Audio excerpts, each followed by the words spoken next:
Hi, this is a quick simple demo of how you can build a workflow with Sharepoint lists. In this example, we are going to do a travel expense claim process whereby an employee submits a request which eventually get approved by the manager. So to do this, we will use a Sharepoint list, and in this Sharepoint list, we will allow the user to key in all the data for the employee who is requesting, as well as we will add in a few columns to store the information, the response from the manager. Let's start by looking at how this information will be actually stored in Sharepoint. If you look at the list will contain all the information for the entire transaction. Of particularly interest is this field called approval status. And in this approval status, we will have 3 states which will tell us the state of the approval, whether it has been newly submitted, whether it's been approved by the manager, or it has been rejected. Okay. So once you have created this list, you can go into the system and activate your SmartList. So now I'm going to show you how in a few steps we are going to make Sharepoint lists much smarter for collaborative application. We start by invoking the SmartList definition engine. Within the SmartList definition engine, you can determine all the state within the processing cycle. So new, approval, and completion.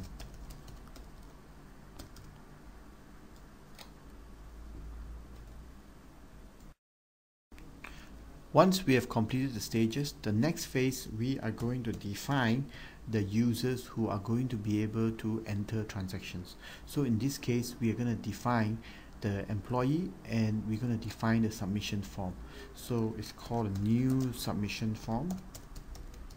Okay, and let's use the form designer to design. But before we do it, let's keep away all the fields that were meant for the managers away from the system.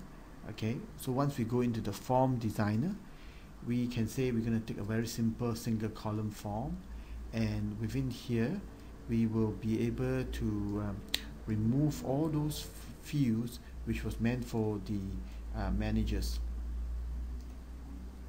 So once we have done, we can save this format, okay, and save the form, and we can save this stage.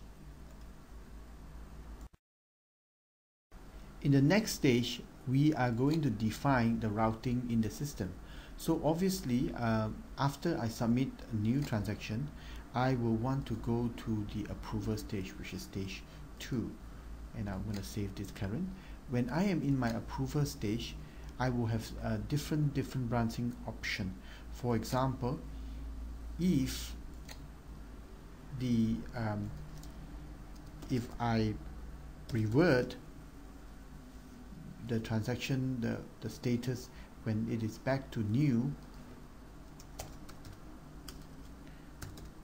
and I can send this back to the new stage again. Similarly, if it is completed, if I say that it has been approved, then my status, which is equals to approve, then it will go into the final stage, which is the completion stage. And once I've saved this, we would have completed our transaction.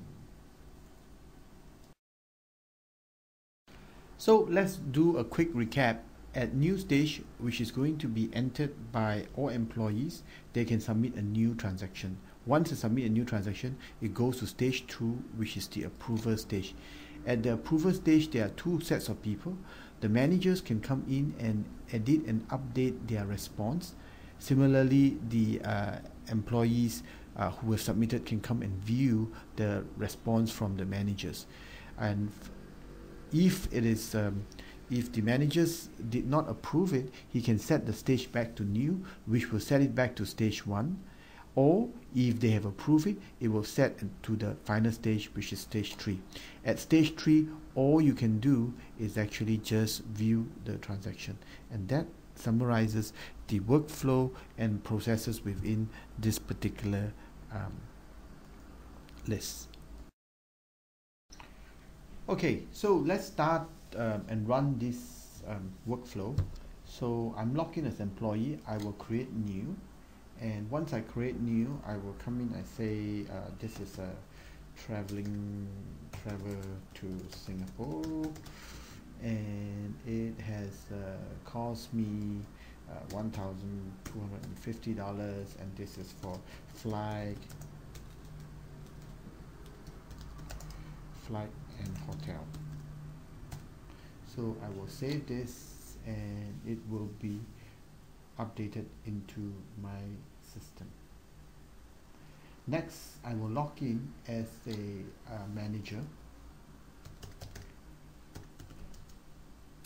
and when I log into the manager, I will be able to edit this. But now, instead of updating all the fields, I will be able to only update my status, and I say okay, now it's approved, and I approve this, and I say okay, and I save, and I would have completed the transaction. When I try to edit it some more, it will tell me I no longer have edited because the transaction has already been completed, and that is the end of my. Now let's just try out this transaction, which has a return section. So once again, I start out as employee, and I say travel to Jakarta Apita